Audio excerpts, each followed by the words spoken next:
السلام عليكم ورحمة الله وبركاته. جمعة طيبة ومباركة علينا، اللهم صل وسلم وبارك على سيدنا محمد. الإصابات في النادي الأهلي هتجبر كولر إن هو يلعب بخطة معينة، نتمنى إن يكون ده التشكيل المتوقع لمباراة النادي الأهلي اليوم مع مازيمبي. تشكيلة المفروض تكون هي دي التشكيلة العاقلة اللي المفروض كولر يكون مستقر عليها، ونتمنى إن هو ما يغلطش أي غلطة تاني علشان المباراة صعبة وصعبة جدا. ما تفرحش إن أنت راجع متعادل عندهم، هم جايين هنا وهدفهم إن ياخدوا أي نقطة إيجابية في الماتش، وعارفين إن هم متعادلين هناك والدنيا 50-50.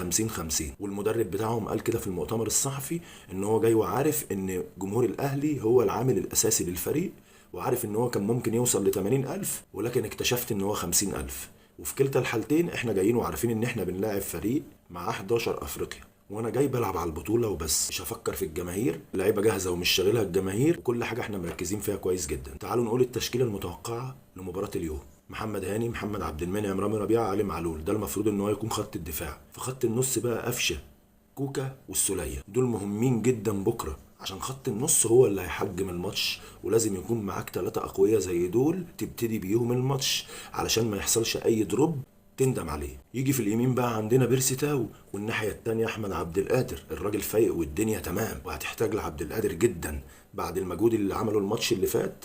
النهارده بقى في ماتش العودة انت محتاجه جدا جدا، وهيديك امكانيات عالية جدا لانه قاعد على الدكة بقاله فترة وجعان كورة. وطبعا في الهجوم انسى موديست خالص، وانسى برضو كهربا في الشوط الاول خالص، هتحط وسام ابو علي.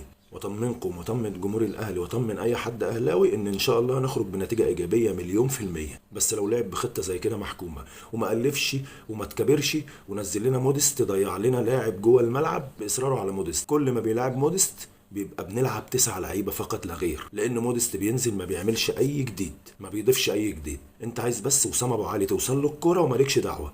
في ماتش الزمالك كان ممتع ومدلع دفاع الزمالك، الواد جعان كوره برضه، الواد عايز يلعب عايز يدي. فصدقوني لو ابتدينا بوسام ابو علي والله لا هنخرج بنتيجه 10/10 ومرتاحين جدا. جمعه مباركه ونهاركم اهلاوي، وان شاء الله ال 12 اهلاويه، اهلاوي انا والفخر ليا، وهفضل اشجع النادي الاهلي لاخر نفس فيا.